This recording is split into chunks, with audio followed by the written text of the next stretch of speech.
Far more important is the provision of section 134, subsection 2B of the Constitution. It is to say, it to the fact that no presidential candidate can be declared a winner in this election without having 25% in the Federal Capital Territory. That is very important for the whole world to know that tomorrow's election, whenever to be finally declared, apart from having 25% in 24 states of the Federal Republic of Nigeria, the Federal Capital Territory is like a compulsory question. You can answer all that question. But Federal Capital Territory, you have 25%, you go nowhere. Welcome to my channel, where we discuss everything and all things politics, especially about the 2023 presidential election held in Nigeria on February 25, 2023, and the result announced on March 1st, 2023, in a very controversial circumstance. And because of that, the result of that election is being challenged at the Presidential Election Petition Tribunal, from where it will eventually move to the Supreme Court. Now, I'm making this video today, Tuesday, September 5th, 2023. Tomorrow, Wednesday, September 6th, is going to be the day that the Presidential Election Petition Tribunal in Nigeria will deliver judgment on the petitions that was filed by the presidential candidate of the Labour Party Peter Obi and the presidential candidate of People's Democratic Party Atiku Abubakar and others. But basically, in this video, I'm making this video with respect to the Obidients, those who are known and classified as supporters of Peter Obi, the presidential candidate of the Labour Party. And I'm making this video to assure them that all things being equal, that they should be hopeful, because the candidate they supported, from all indications, if all things are to go according to what it should be, all things being equal, they should be hopeful that they are going to have a favorable verdict tomorrow. Because if you look at all the evidence that was presented at the Presidential Election Petition Tribunal, and then looking at what the law says about so many of the issues at stake, Peter Obi of the Labour Party stands head and shoulder above others in meeting the requirement to be declared the winner of the 2023 presidential election held in Nigeria. Why did I say this? There are certain conditions that you must meet before you can be declared the president of the Federal Republic of Nigeria. And that condition is stipulated in section 134, subsection 2B of the 1999 Constitution. And that Constitution stated as follows, that for anyone where there are two or more presidential candidates in an election, for anyone to be declared the winner of the election, the person must first of all meet the following criteria or conditions. One, must have majority of the vote cast in the election.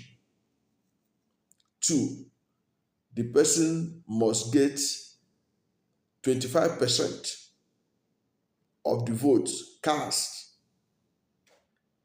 in 2/3 of the 36 states of the Federation and the Federal Capital Territory, Abuja.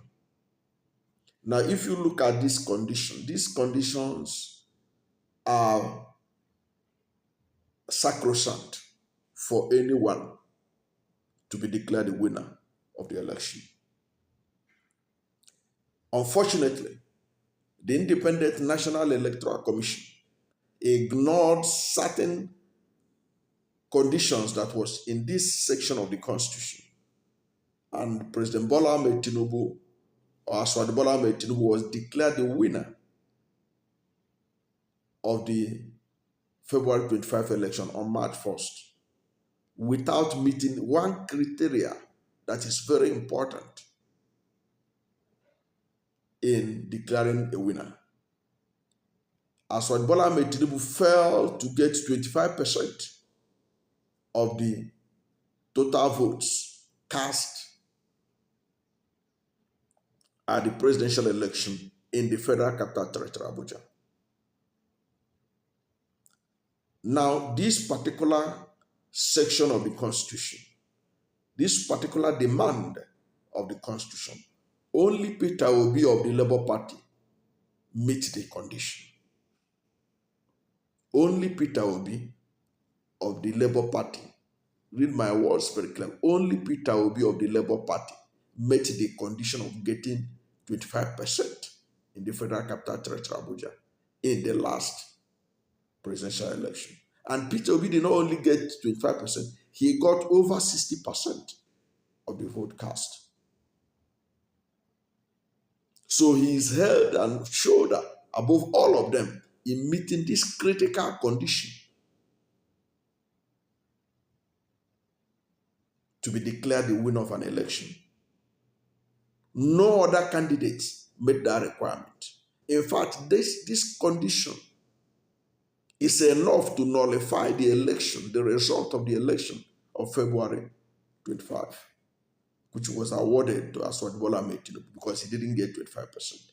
That is why Nigerians are watching to see the explanation the Presidential Election Petition Tribunal will give for not nullifying the election of Tinubu for not getting 25%. So everybody wants to see, listen to what they are going to say about it. Was INEC wrong or right in declaring Aswad Bola Ahmed Tinubu winner without getting 25%? And we know what the Supreme Court has ruled on this matter before. The Supreme Court in 2008 had ruled and defined that section of the Constitution of getting 25% as compulsory. It described that and before FCT, that and as conjunctive, meaning it is mandatory, it is compulsory. In fact, as a matter of fact, a former resident electoral commissioner in INEC in Akwa Ibom State, Mike Ngini, on February 24th, 2023, a few hours to the 2023 presidential election, a few hours, appeared on television, Arise Television, to declare. In fact, it was as if that statement he made there was like prophetic, because he was so categorical in saying it. You need to watch the video where he said this. He said the presidential election that is going to take place in Nigeria tomorrow, no one should be declared the winner of the election without getting 25% of the vote cast in the Federal Capital Territory, Abuja. That was a day before the election. He said it that 25% in Abuja, even if you get 2/3 of the 36 states, 25% in 2/3 of 36 states of federation, and you didn't get 25% in Abuja, you cannot be declared the winner of the election. He said that getting 25% in the Federal Capital Territory, Abuja, is like a compulsory question that you must pass before you can get access to the office of the President of Nigeria. Now, if Mike Ngini is aware of this, Professor Mahmoud Yakubu, who is the Independent National Electoral Commission chairman, ought to know it. So it is therefore assumed that he know this to be the truth, and he deliberately ignored it and declared Bola Ahmed Tinubu the winner of that election. And now, as I said, Peter Obi is the only person that made this requirement, this critical constitutional requirement. Atiku Abubakar did not meet it, and Atiku knows it. There is no way in the verdict of the court tomorrow, the tribunal, they are going, if they stick in line to that section of the constitution, that they are going to declare Atiku Abubakar as the winner of the election, because Atiku did not get 25% in the Federal Capital Territory, Abuja. In fact, if you check the petition by Atiku Abubakar and the PDP challenging the election of Bola Ahmed Tinubu, they also filed, one of the grounds they are challenging the election was that Tinubu did not get 25% in Abuja, therefore he ought not to have been declared the winner of the election. So Atiku Abubakar ab initio, as he's waiting for the verdict tomorrow, is not expected to be declared the winner of the election because he failed to get 25% in Abuja. Because that would be hypocritical of him and the PDP to think that they will be declared the winner of the election when they know that they didn't get 25%, when they have filed a petition against Tinubu because he didn't get 25%. So that 25% stand Peter Obi out as the person who stand a chance of being declared winner of the election more than any of the candidates, including Bola Ahmed Tinubu, including Atiku Abubakar, including any other presidential candidate. So Peter Obi and his supporters, the Obidients, should be hopeful of a favorable report. All things being equal, if this court goes according to precedent, according to what have been ruled before about the issue of 25% in the Federal Capital Territory, Abuja. So that's why I say the Obidients should be hopeful for a favorable report.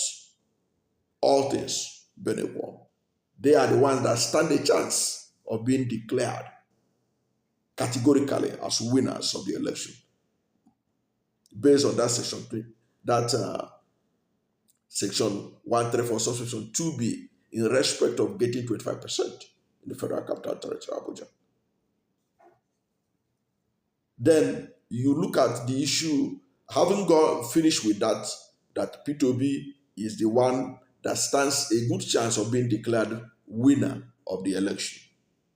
Now we now move to the next one, the issue of meeting the other conditionalities, that is getting 25% in 2/3 of the states of the Federation. Now, Peter Obi already won more states by the calculations if this court follows the petition that Peter Obi filed and that have been also independently verified. Peter Obi had won more states than any of the presidential candidates. Because right now in the official result that INEC used in announcing the winner of the election, Atiku Abubakar won 12 states. Tinubu, who was declared the winner and the president right now, won 12 states. Peter Obi won 11 states and the Federal Capital Territory, Abuja. And if Abuja was to be a state, Peter Obi would have said that Peter Obi also had 12 states, but he had 11 states plus Federal Capital Territory, Abuja. Now, Peter Obi has provided proof that he won Rivers State and Benue State. And already in the case of the Rivers State, independent verification by the BBC, British Broadcasting Corporation, and the Premium Times, a Nigerian-based online newspaper, have all tabulated the result of Rivers State using the INEC IREV to discover that indeed Peter Obi won the Rivers State, and he has presented evidence before the court to prove that. Peter Obi has also presented through his lawyers evidence that he won Benue State. Now, if you add Benue and Rivers State to Peter Obi, it means that Peter Obi won 13 states plus FCT. So he now has more states than any of the other presidential candidates in terms of where he has majority of the votes in majority of the states. Peter Obi has majority of the votes in majority of the states that he won. Now, the constitution requires that you get 25% in 2/3 of the 36 states of the federation. Now, this talks about you need to win 24 states plus Abuja. You need to have 25% in 24 states plus Abuja. Already, you know that Peter Obi, with what I've told you now, has about 14 states in his kitty that he won outrightly. That's 13 states plus FCT. That's okay, that he has won outrightly. He won outrightly. Now, Peter Obi, in his petition, is challenging the results in 21 states. Now, if all these 21 states that Peter Obi is challenging the outcome of the results, and he was able to prove, as his lawyers have presented before the tribunal, and the tribunal agreed with him that Peter Obi was shortchanged in many parts of the country, that his votes was undercounted and was removed and given to other presidential candidates. If he's able to convince them, as many believe he did through his lawyers, then it is easy for Peter Obi to have gotten the necessary requirement that is required in section 134, subsection 2B, to be declared outrightly the winner of the election. Now, no other candidate could be so declared, because if you look at Asiwaju Bola Ahmed Tinubu, he was declared the winner of the election according to INEC because he got 8.7 million votes. He got 8.7 million votes. That's what Asiwaju Bola Ahmed Tinubu got. That's what they used in declaring him winner of the election. But that 8.7 million votes, out of it, about 18,088 result sheets were blurred. Nothing was written on them. And that 18,088 blurred result sheets, that nothing was done on it, contained 2.5 million votes, according to a witness that was brought by Peter Obi at the tribunal.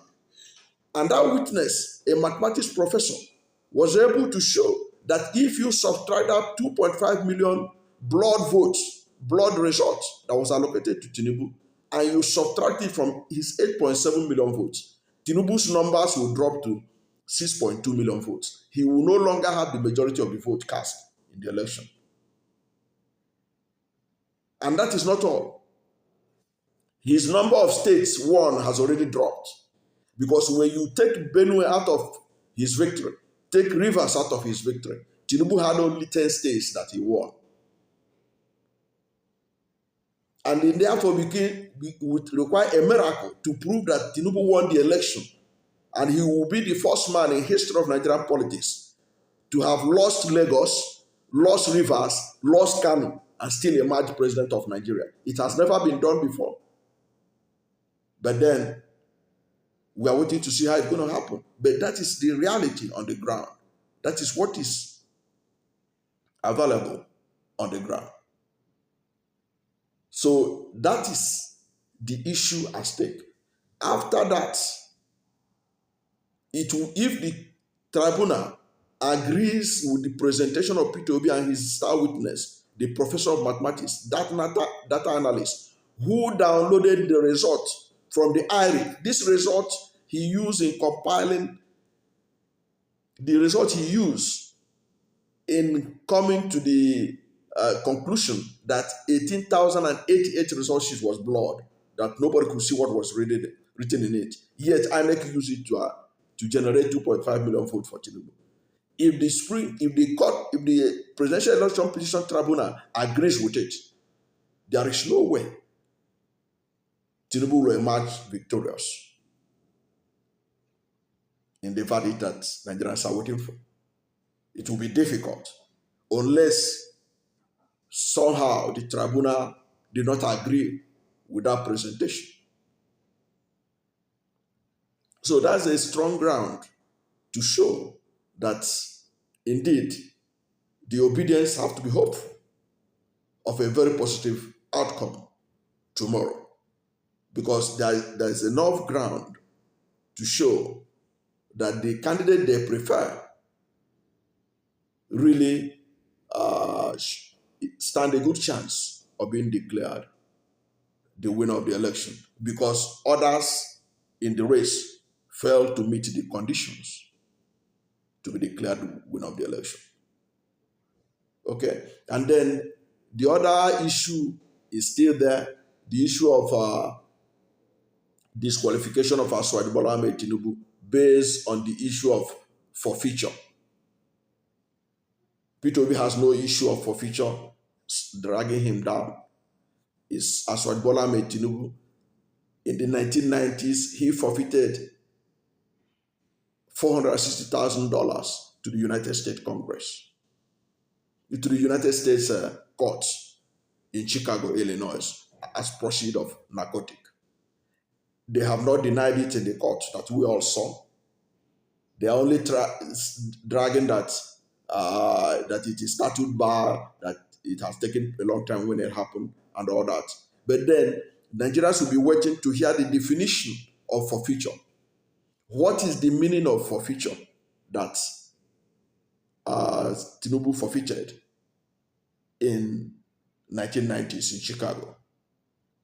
Is it any different from the forfeiture that Mohammed Abacha and the family did to the federal government in 2014? The Supreme Court ruled in a forfeiture case involving Mohammed Abacha and the federal government of Nigeria. In that court ruling, the Supreme Court ruled that forfeiture is evidence of commission of a crime. Now, if it is accepted that in Nigerian statutes that forfeiture is evidence of commission of crime, then it means that the forfeiture that Tinubu did was a crime, and that is also an evidence of dishonesty. And if you go and check section 137 of the 1999 Constitution, which itemizes the conditionalities for disqualification of anyone from participating in an election for the office of the president, you will see that dishonesty is one of the conditions there. And if you forfeit, it's an evidence of dishonesty. It's an evidence of crime, even in Nigerian status book. Now we're waiting for what the court will say. So looking at it in all, and then look at the position of Atiku Abubakar, you will see that if there is anybody, any candidate that will be categorically declared winner of the election, it has to be Peter Obi. That is from all indication. From all indication, going by section 134, subsection 2b. And because if the court stands on what the Supreme Court had already ruled in 2008 on what is and the definition of and in that section of the Constitution, it's all well and good for Peter Obi. And given the fact that Peter Obi is won more states, is going to has proven that he won more states than any of the other candidates, he stands a good chance of being declared the winner. And he has also presented evidence to show that his votes were suppressed in about 21 states, that he was challenging the result. So all things being equal, the Obidients, those who support Peter Obi, should be hopeful of the outcome of the judgment tomorrow. But at the end of the day, whatever is the outcome, Nigerians have to accept it and then look up to the Supreme Court for redress of whatever is the outcome on Wednesday's verdict. But the truth be told, if you look at it objectively, if you look at it by precedent and everything else, because let's be frank about it, until Aswad Bola Ahmed Tinubu, nobody has ever been declared the president of Nigeria without getting 25% in Abuja. You can go and check the records. You can go and check the records. But in 2023, who is the person that got the requirement in respect of section 134, subsection 2B, which includes getting 25% in Abuja?